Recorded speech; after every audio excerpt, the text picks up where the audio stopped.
Hello, everybody. Some of you guys are already here. Look at you. Here, let me go back to the beginning so I see who is in class first today. Anime Foley. Enjoying the beautiful view and beautiful weather. Diane Weaver. Oh, you read the book? Oh, good, good, good. So after reading the book, you're going to like the guest we have today. Is it Mari from Indiana, Donna Lynn, South Jersey, Rebecca Franick. Hi, Tammy Lewis. Happy Hump Day. It is Happy Hump Day, isn't it? Jeanette Persons, good afternoon. It's going to be 83 and sunny today. Also this afternoon, there's a space launch. Really? I didn't know that. Oh, cool. There's going to be a space launch with 2 astronauts. First one in almost 10 years. They're saying, with everything going on this earth, let's get out of here.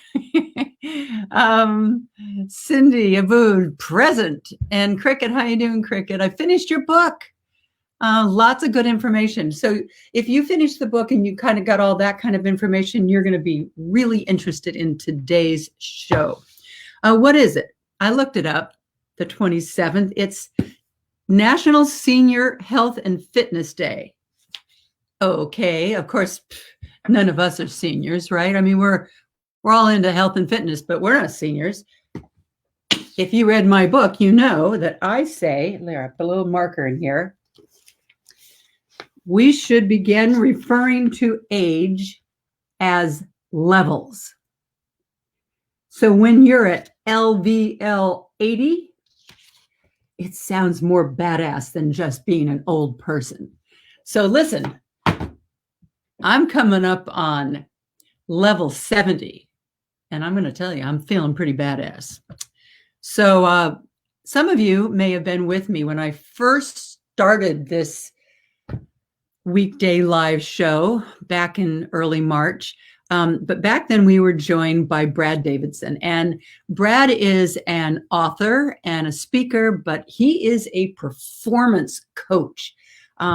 He has spent his career specializing in optimizing and educating professional athletes, Major League Baseball, football, soccer players, Olympic athletes, high performance coaches, sports teams, as well as military tactical teams and high achieving CEOs, and of course, a bunch of celebrities. But he is the author of one of my favorite books. Here it is. Don't you love the name? The Stark Naked 21-Day Metabolic Reset. And I told you guys that I do my daily 20s every morning, no matter what else I do in the day. I do them in my bathroom. I do them right before my shower so that I am naked. And it is usually the thing that encourages me to do a whole lot more later in the day. But they get done. And then I'm kind of sweaty as I get in the shower, makes it all worthwhile. So anyway, oh, by the way, Laura Morton, you know, I've interviewed her, and you know that she's done some of my other books with me. She also co-authored The Stark Naked, and I'm sure that she had something to do with that title. The Stark Naked 21-Day Metabolic Reset. And she also helped make my book come to fruition. She didn't happen to co-write this one, but it is an opportunity for today's shameless book plug. Why did I come into this room? Hey, the audio version of this book just got selected by Apple Books, I think it's called, by Apple Books, to be their, I don't know, the book of the month or something. I think we put it up on my page.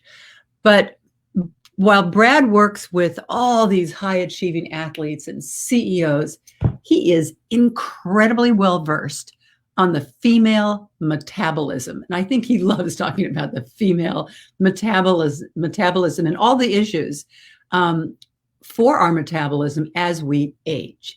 And it's just a great topic to explore because there's so much bad information out there. In fact, he says that for a whole lot of us, our daily life is filled with, what does he say? Energy sucking, self-destructive habits that are based on a lot of old ideas, old science about what it means to be truly fit and healthy. So Brad, come on and join us today. Hey, how you doing? Hey, I'm doing great. How you doing? I'm great. Are you in your car? I am. I was in my office and they're doing construction outside. All I could hear was jackhammering. So I was like, I got to get away from this. So you can still kind of hear it in the distance, but hopefully Cool this is car. better. Cool car. I just want Thank you. I want to read something because I want everyone here, all of my Facebook crowd, to understand what they're getting today. Brad, over the last 4 years, he's coached over 450 CEOs, 78 athletes from 28 professional teams, 12 NFL first round draft picks, 9 CrossFit Games athletes, including the top 3 fittest women of 2013. I want to be that. And tactical members of SWAT. It's one of my favorite shows on TV, SWAT. But he did it with the real SWAT. LA Sheriff's Special Enforcement Bureau, Navy SEALs. I went behind closed doors with the Navy SEALs. One of the best assignments I've ever had in my life, and it's on my YouTube channel, as well as other first responder agencies. So, Brad, we really, really appreciate you joining us, everyday people, just simple everyday folks, to help advise us today. Yeah, very excited to be here. I love spending some time with you. So this is gonna be a really fun conversation. We've had good conversations. One day yes. Of course, this isn't the time to say we got to meet in person, but I reached out to you a couple days ago and said, I want you to come and talk about the female metabolism. And because everything seems to kind of boil down to that. And what it goes through as we age. And you say that one of the biggest problems is that we've been fed so much information over the years that we have this idea in our head of what we have to do in order to lose weight and, up our metabolism, but that we're going on probably really invalid theories. And we end up just totally dissatisfied. So what advice do you have for us today? Dissatisfied and frustrated. Yes. I'll give you one example. For the longest time, the information that was given to women as what they needed to do to help their metabolism was done and tested on a certain population. Can you guess who that was? What? College-aged boys. Oh, God. They thought for the longest time metabolism is just the metabolism, right? It's all the same, man or woman. It's all about calories in versus calories out. So for so long, the information that was given was based on that.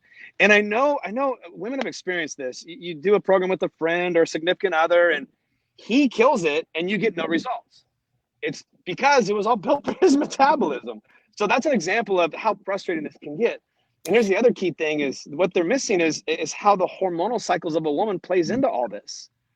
It has a big to do in this factor. And if you don't understand that and you're not strategizing around that, you're going to get nowhere very quickly.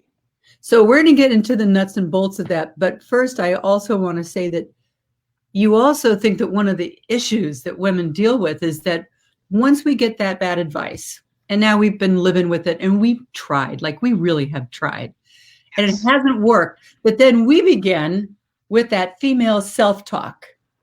Yeah. It's never a lack of effort. I mean, gosh, women are like, you have to be careful what you ask a woman to do because they'll do it. And that's the thing. And then what happens is it doesn't work. And then, yes, it goes there. All of a sudden, it's self-talk becomes, I couldn't do it hard enough. I wasn't disciplined enough. That is never the issue that I find when it comes to working with females. And I learned this by working with very high-stressed, high-performing females. And it goes to all women out there. It's not a lack of effort issue. It's not a lack of willpower, a lack of commitment. Women are so good at that part of it. It's just not your fault is the bottom line. You've just been given very bad information. And especially as a woman gets older, the information gets worse and worse and worse. And I guess that's because our estrogen starts going down and that nice little dance it always did with our insulin, all of a sudden out the window. Yeah. And cortisol as well. Cortisol and insulin, when you have higher estrogen levels, the body's stressed out and it's trying to tell the body lay body fat, but that high estrogen prevents it. But as soon as a woman gets older and estrogen starts to come down, well, testosterone levels still stay normal. So now they're considered a little bit high. And once cortisol levels go high, the stress hormones go high. Now it tells the body, lay body fat right on the belly. And which on a man, it tells them to lose body fat off the belly. It's crazy. But on a woman, that mix says, bang, lay body fat on the belly. That's why when a woman hits menopause and post-menopause, it's like, what in the world happened? I'm doing all the same things, even harder than I used to. I'm more committed than ever, and I'm carrying this body fat that won't go away. I don't even know where it came from. That's so common of what I deal with in my first conversations with women. So I have a lot more questions to ask you, but here we have a few questions from our audience. Anime Foley says, can a slow metabolism be due to thyroid issues, and what can be done here? We're going to talk about the thyroid no matter what. No matter what. I told him I want to talk about the thyroid too. And he says it's a very complicated issue. And what can be done about emotional eating? Woohoo. Yeah. Boy, emotional eating, that's a tough one right now. I mean, that's going on a lot. I'm guilty of it. There are just days I'm stressed, overwhelmed, uncertain. I'm trying to play teacher for my kids. I'm not a great teacher. That's probably the most stressful job I have right now. So I'm not gonna lie to you. I emotionally eat at times, and I will actually teach you how I've learned to do it. Because I think, especially when it comes to like sugar, it's not going away. That's such an addictive mechanism. But to start with, I don't necessarily agree with metabolism slowing down. What I believe happens is the metabolism begins to get disrupted or sluggish, or I call them metabolic limiters start to come into play to begin to prevent the metabolism from working how it's supposed to work. It's not so simple as I have to start eating less calories because my metabolism is slowing down. It's probably more something like you're too stressed out and the stress pathways are beginning to cause problems, or your liver's congested. I mean, that's responsible for 600 metabolic activities. If your liver's congested, metabolism is just not working. Gut health can be an issue. Blood sugar can be an issue. So it's not so much that the metabolism is slowing down that's the problem. It's just that there's something in the metabolism that's not working right, and you have to go fix that. Now, often it gets blamed on the thyroid because stress pathways and thyroid pathways are on the same axis. So the body's more worried about keeping you alive and dealing with the stress than it is about keeping the thyroid active. So what typically happens if you're really stressed out, which is the biggest problem for females, you'll begin to rob the precursors that feed the thyroid to deal with the stress. And then that's when the thyroid can begin to get disrupted and have issues. So before we get to talking about metabolic limiters or whatever, we'll get there. Let's talk about the two things that you say make the biggest negative impact, because it's probably the two things that all of us here in this group today need to work on. So you can do it. It's fatigue and stress, right?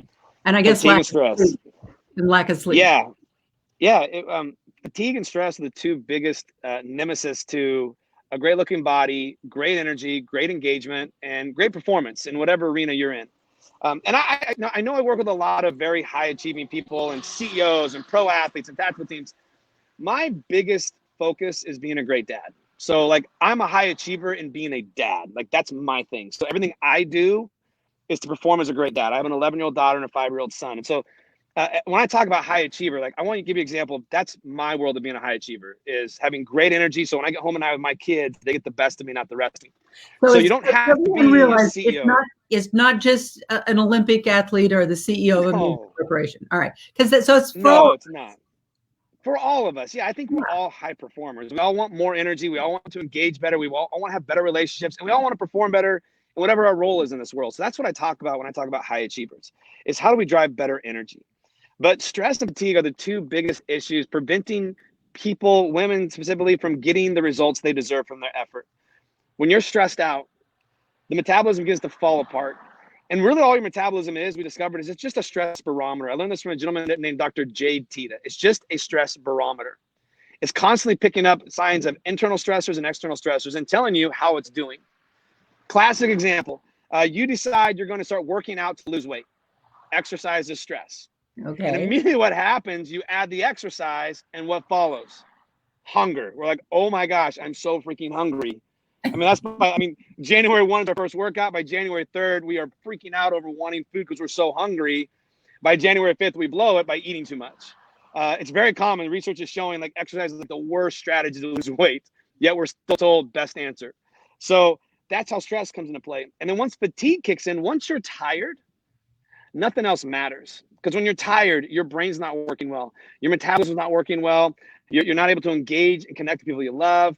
And the problem is we hit that fatigue state, and now exercise is just stealing more energy. Depriving ourselves of food is stealing more energy. It just compounds and gets worse over time till eventually the body just breaks. You'll either get sick, you'll get hurt, the metabolism will finally crack from cravings or hunger. You're going to lose. So you then can't what beat should this we game. have done? So what should we have done? Because most of us think like, get your booty outside or down on the treadmill, or like, what should we be doing? Yeah, if you are tired, you need to catch up on your rest. Oh, okay. And that's where my metabolic reset comes into play. It basically will figure out if someone is tired, I want them sleeping more and catching up on the rest. I don't want them wasting more energy at the gym. So like my reset says, hey, for the next 3 weeks, I want you to eat less food. I want you to exercise less. I want you to rest more. I need specific ways to help bring down inflammation, support the adrenals, clean up the liver, to basically deal with everything that it's behind on. What I found is if fatigue is in play, the metabolism's so mucked up and not doing well, you have to let it go back and fix what it needs to fix. So you have to take a break. You can't do that and exercise hard at the same time. They're requiring the same things basically. So it's one or the other. If you don't feel great, go rest. If you feel great and you're craving exercise, go exercise. So we've got a couple of people saying, I can do this. I can do this Yes. if I put my mind to it. And you said in the book, probably the thing that like got me and said, okay, here you go, was you said, anyone can do this for 21 days. And I started thinking about it and I said, yeah, that's not even a month. 21 days is 3 weeks. I could do this. I could like follow this, plan for 21 days. And as you know, I not only lost weight and therefore I lost also fat around my belly, but I had a lot of pain in my hip. And I don't even really, I guess now I know it was from inflammation, and it went away like within a week. But I have somebody else here that a lot of people are asking about sleep. And here's Donna Lynn. I do have trouble sleeping. Do you recommend melatonin? And if so, what dosage? Yeah, I'm glad people are asking about sleep, because here's why. It's the only thing scientifically proven after 17,000 plus studies that states it's the most important thing. If you get enough sleep, your metabolism's going to work better. You're going to perform better. Your brain's going to work better. You're more likely to live a long life. You cheat it, you don't sleep enough, you're sacrificing in one area or all areas. So I don't care how someone exercises or how they eat if they're not sleeping well. So I love that this is such a focus point, because I think it's the key to a great metabolism and a great life. So yeah, I like melatonin. The melatonin's difficult because it works, and it's there's a least effective dose that works the best. You go 1 milligram over that, and it has the exact opposite response. Because you get crazy dreams and stuff. Yeah, like the first, I figured it out the hard way. I started off with, I did 1 milligram, didn't work. So the next time I'm like, I really need to sleep. I was struggling with sleep back then. So I thought more was better. So I took 10 milligrams. I did the same thing.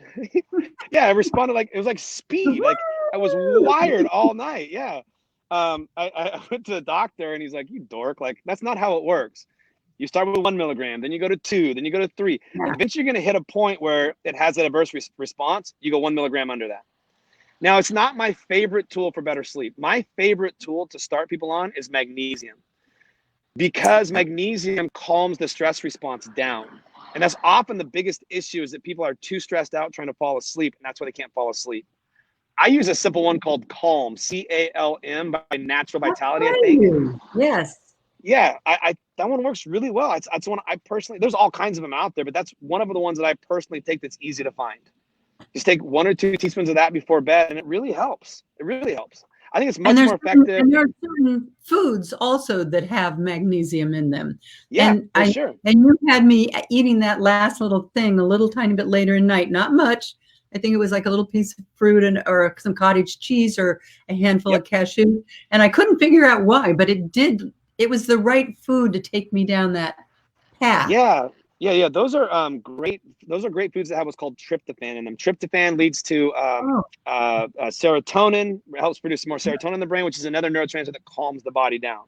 So there's like, for example, cottage cheese is great. Full fat Greek yogurt is great. I like to use a little fruit in there because the sugar kind of speeds the process up. You do that and mix in a little magnesium, it's really going to help people fall asleep. That worked great for me. Name of the book again? Nice and stark naked. You're going to remember that part.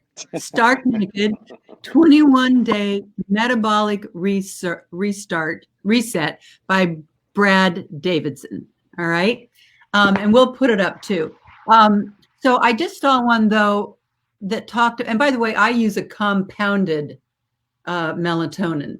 So it comes in a little thing and I push out a little square but I found something. Don't take it because you think, well, I should probably go to bed at 10:30, and then you're watching TV, you're up and around, and by the time you go to bed at 11:15, it's really not going to work. I found that when you get into bed, you put the covers up over you, you turn off the TV, then take it because it works pretty fast. Yes. But you can override it, and you don't want to override it. Somebody else is talking about how many hours of sleep they get. And I think that's also, someone says they only sleep for they never get more than, if I just go back here, so many people have come in that I'm trying to find it. They slept for about 5 hours and never any more. Now, yeah, I have to admit that when I was doing Good Morning America, I was kind of lucky to get 5 hours. 6 hours would have been unbelievable. And I don't even know how I sustained life like that for 20 years. But now I go by what you say. I always try for 8, 9 hours. And I can tell you that when I sleep for 8 or 9 hours and I wake up on my own, I'm like a different person. It's amazing. I just feel so good. But I have to get over feeling guilty. Yes. Because I have a hard time. My trouble is going to sleep at night. My trouble is turning off the TV. I can binge watch Law and Order until all hours of the night. And so I sometimes go to bed late, like most of the time. And so I have to make up the time in the morning. And I feel guilty that other people in my house have awakened. They're on their Zoom classroom. My husband is and I'm there like Sleeping Beauty. Don't kiss me, Prince. I want to stay asleep. Yeah, I love that. Yeah, I think that's smart. I hate that there's so much, especially in the world of high performance, there's so much belief around if you sleep too much, you're weak. Yeah. Like that is the worst message we've ever heard. I believe that. Like the days you wake up tired when I was an athlete was, that's the day you should go work out twice as hard because your competition is going back to bed. I knowing what I know now, wish I would have gone back to bed because all I did was make things worse. Yeah. So, the science is super clear that we need, and here's an interesting thing is that every culture and society throughout history has slept the same way before being introduced electricity. They slept for 8 hours at night and took a 30 to 60-minute nap in the afternoon. Even cultures today that still haven't introduced electricity sleep the exact same way. As soon as we meet electricity, we begin to choose how we sleep. So it's very interesting. And does that screw with our, I don't know, is it the circadian rhythm or whatever? Yeah, it messes up with circadian rhythm. It messes up with your immune system. Here's one thing people are so afraid about, coronavirus and how do I strengthen my immune system? Well, one of the most powerful tools you have is to sleep enough. If you choose to cheat sleep, you're weakening your immune system. That's been proven through science over and over and over. Your brain doesn't work as well. So here's what's funny is people think that I need less sleep and I function just fine.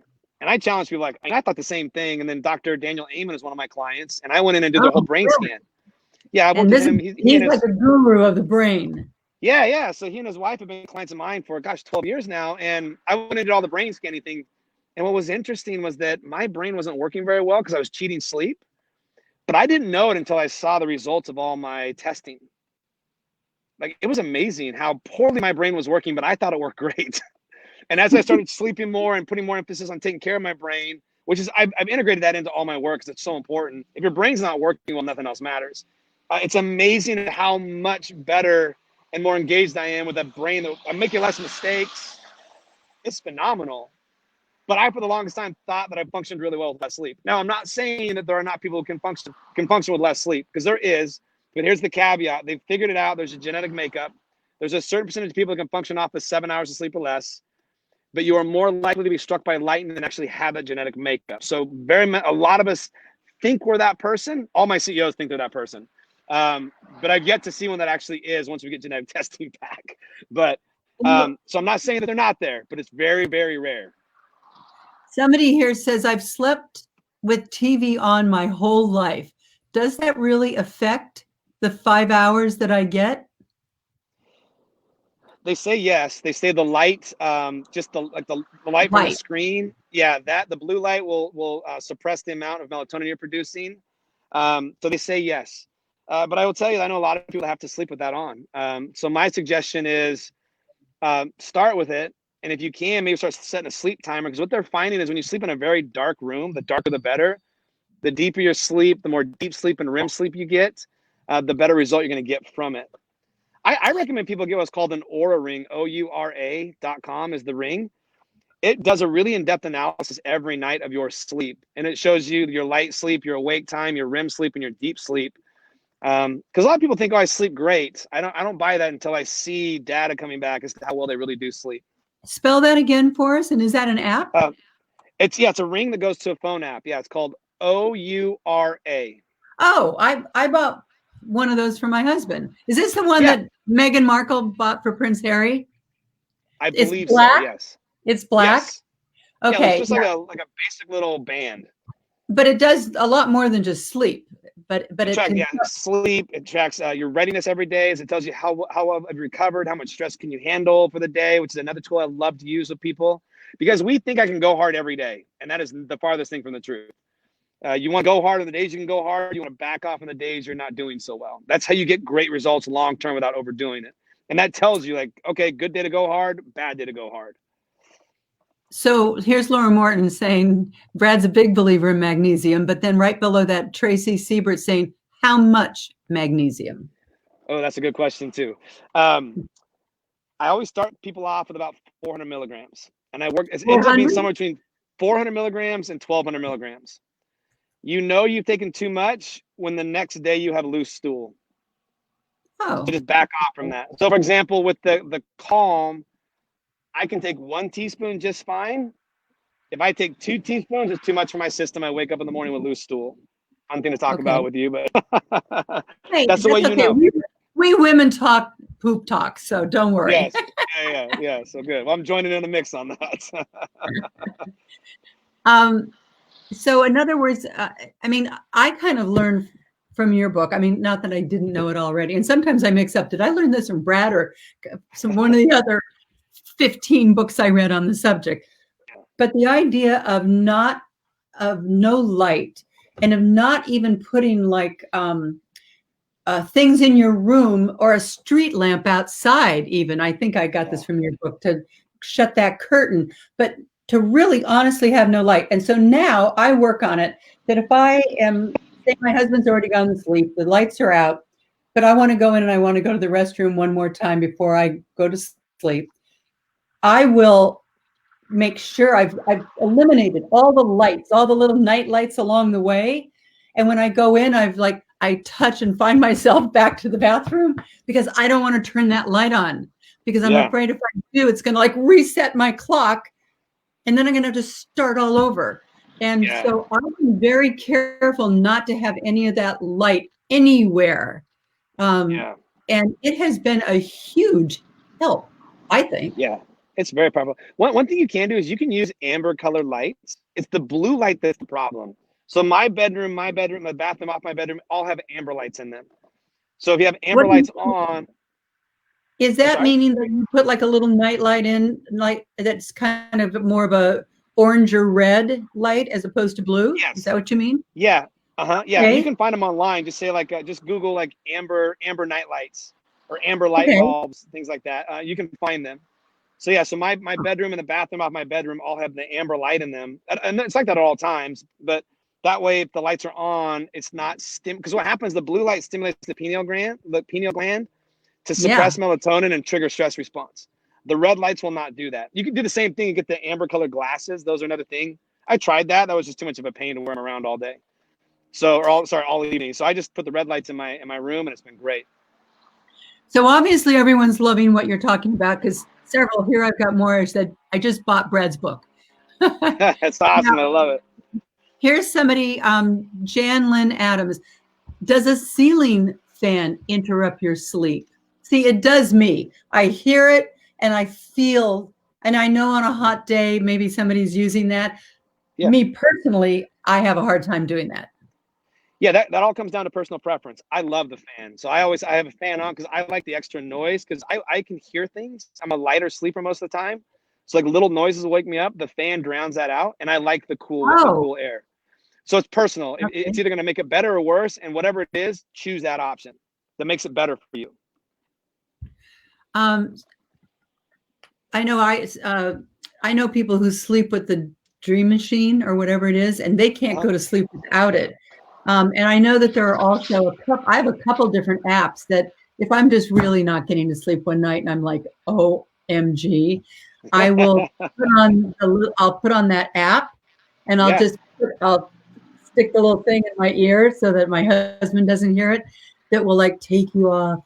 It's like a sleep meditation to take you off into dreamland. Here's Ann Davidson says, I have sleep apnea. I use a CPAP machine each night. I get between 7 and 9 hours of sleep each night. I feel so great each morning. Before the CPAP machine, I could sleep 8 hours a night, but I would get up totally tired. So obviously in that case, she wasn't getting good sleep. Yeah, she's not. If your sleep apnea is, it's the deep sleep and the REM sleep that you have a hard time getting if you have sleep apnea.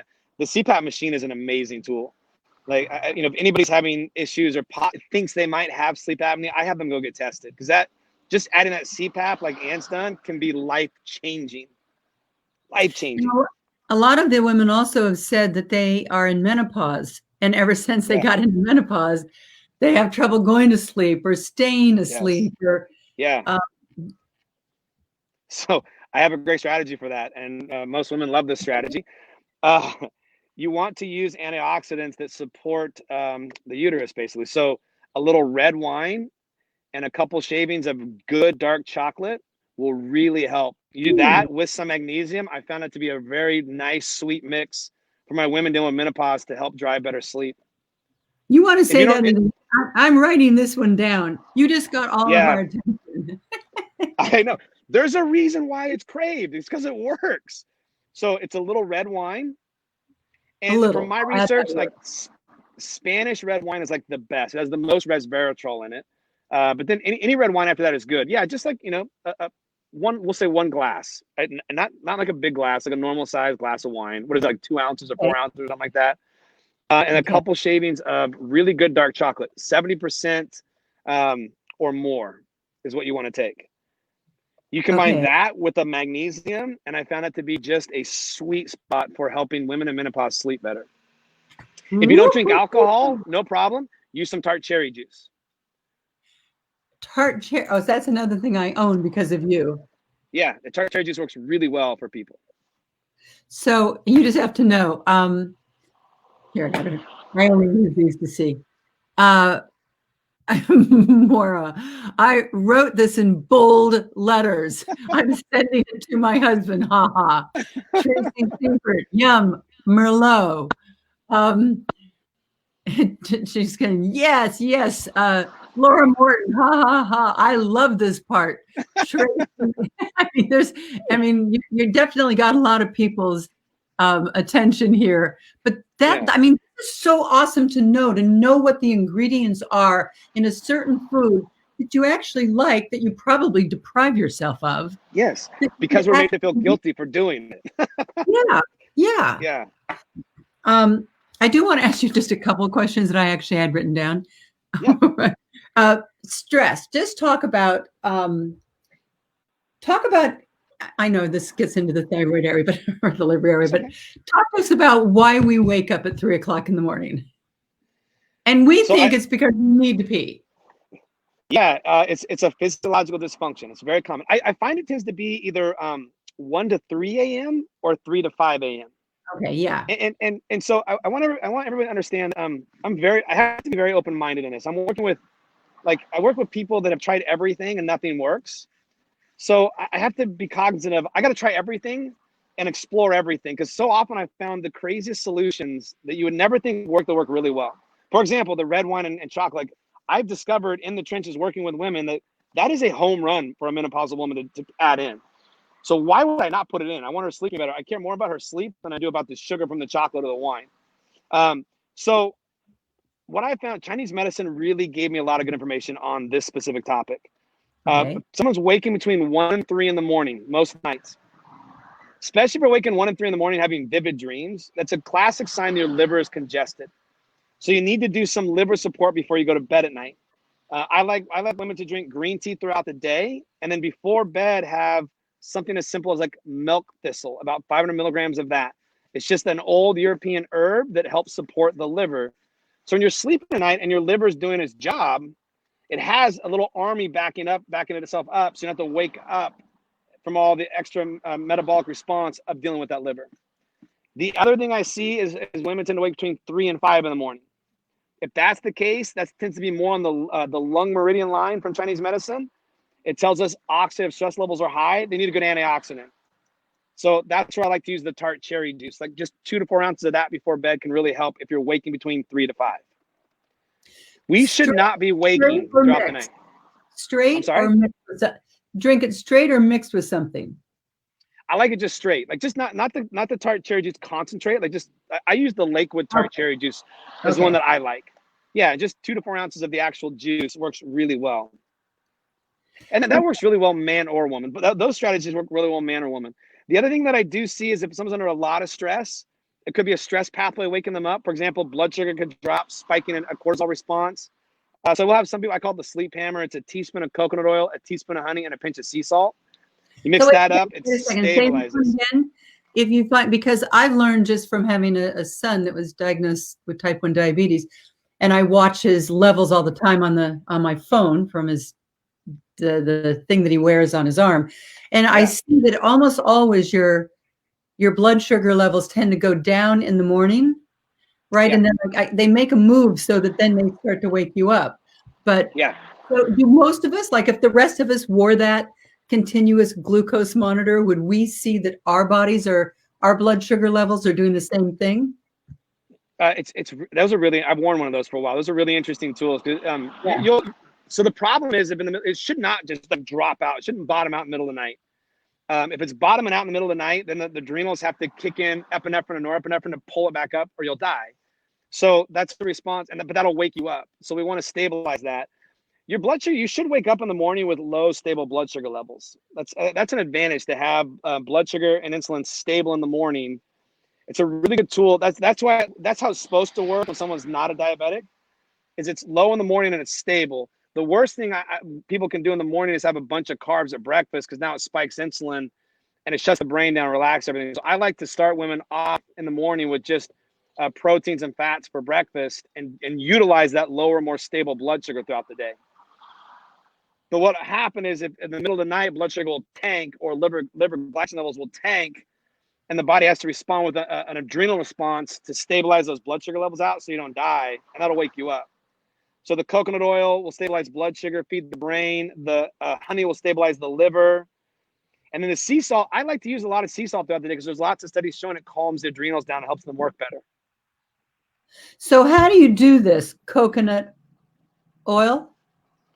Yeah, so I take 1 tablespoon and I put a teaspoon of the coconut oil, a teaspoon of the honey, and a pinch of sea salt. I just mix it up on that spoon and eat it. It's like a really nice little treat before bed. So wait a second. So it's 1 teaspoon of the honey. Yeah, of honey. 1 teaspoon of coconut oil. Okay.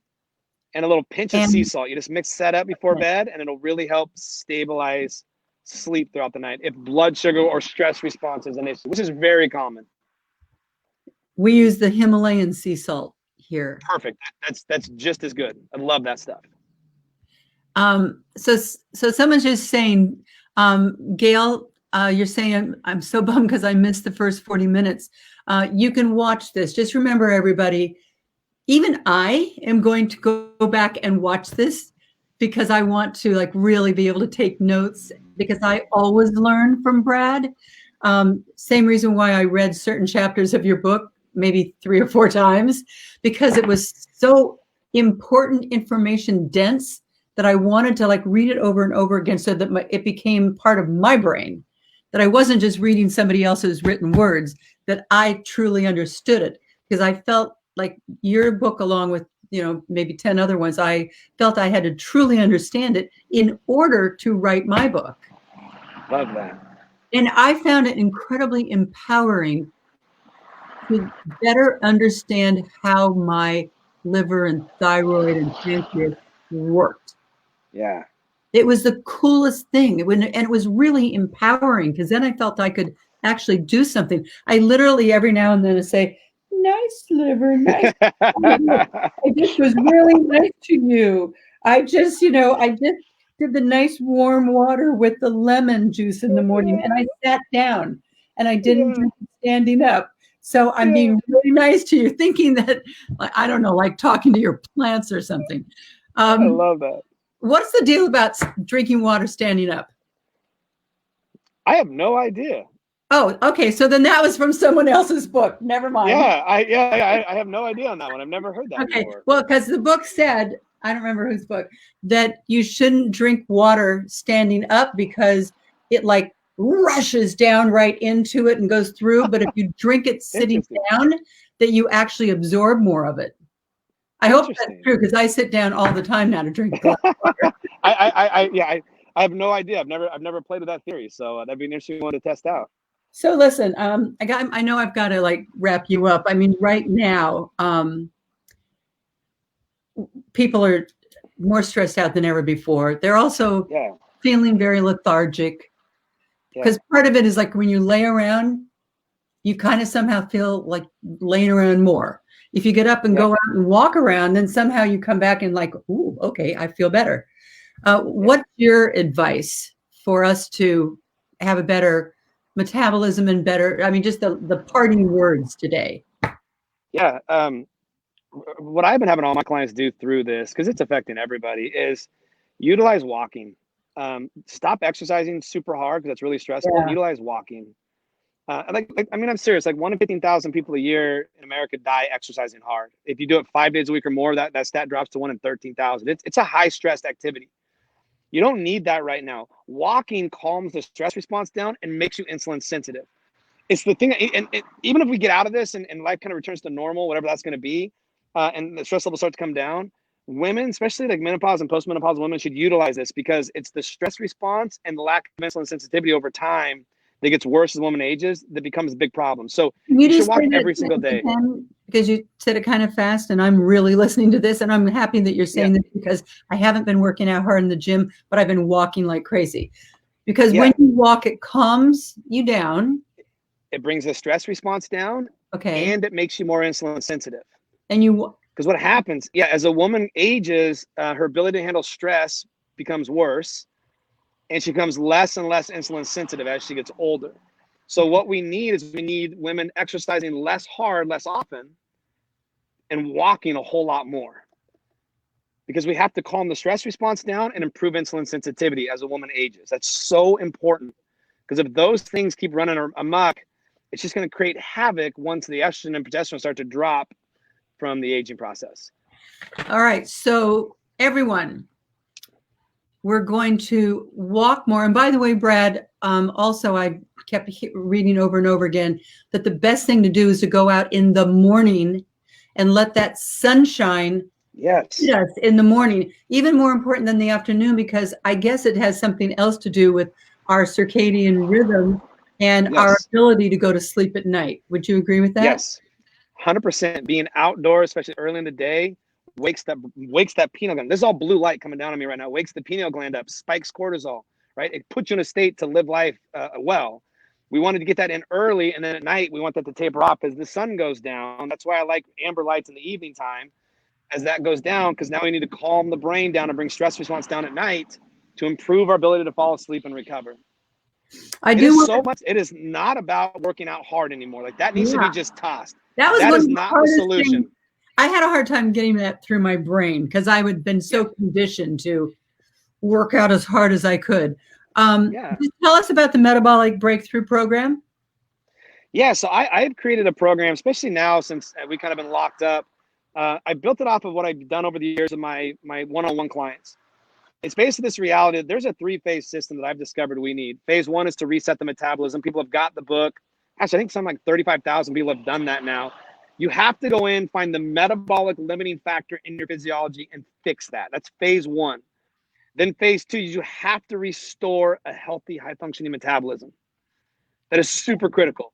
And then phase 3, I call metabolic resilience. Is now phase 3. Now you can be at a place where you can build a nutrition, a supplementation, an exercise, and recovery lifestyle around how you want to live, so that you stop fatiguing yourself and beating yourself up. And it's just this amazing process. And so I've just turned it into a little bit more of an automated, easier to afford system that I've recently launched. And people can find it on my website, braddavidson.com. I actually am giving out now. I'm sorry? That's just what I was going to ask. How do we find it? Yeah. And what I'm giving away is a free metabolic assessment where I'll help you find your metabolic limiter. And then I'm doing coaching calls for free right now, about 20 minutes, just giving instruction on how to beat that limiter, like what it is that person needs to get their energy back, to get the metabolism back online.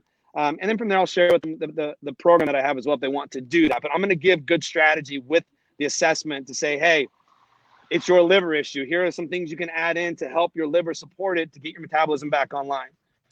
You have to clear that stuff. I don't know about you guys, but I'm calling. Yeah. You're going to hear from me. And you're going to love the fact that I don't know how to pronounce your name. Here. Charlene East Shea says, show the book again. All right. I'm sure Brad will be happy that I'm going to show the book again. Yeah. But I am not arguing over that. We get equal time, because if he gets to show his, yeah, I get to show mine. And I don't think I would have been able to write my book if I hadn't learned about you from Laura and read your book many times and talked with you. So I thank you, but there's still so much I feel I don't know that I want to continue with you. But listen, I hope you'll come back again, because we've got a million things that I hadn't even written down. And a lot of it is, thanks to our great crowd here. Oh, here's Jan Lynn Adams. Just wanted you to know, she just had her chocolate, her dark chocolate, and now she's ready to have her red wine. Night, Jan. Oh, that's all right, Brad, you're fabulous. Love having you here. I hope you'll come back again. And yes, thank you. Have a great day out there in sunny California. I will. It's a little overcast today. I'm kind of bummed, but it's all right. I can't complain too much. It's been beautiful. So thank you so much for having me. All right. Bye-bye, Brad. All right, you guys. He's just the best. I mean, he just is. Every time I talk to him, whether it's calling him for personal, using him as a professional, helping me, or whether I'm telling you, once you get this book, you're going to realize why I reread it. Like, maybe you'll just reread a certain page because you know that what's on that page is so damn important, but you want to understand it. I just found it incredibly empowering when I felt that I understood. Like, I even went to a thing on the internet. I don't know. I Googled it and found, actually, where is my liver and my thyroid and my pancreas? It set me off on this little journey to learn more. So everybody have a great day. Tomorrow, Thursday, my 3 older daughters, Jamie, Lindsay, and Sarah, all in their 30s, all married. 2 of them have little children.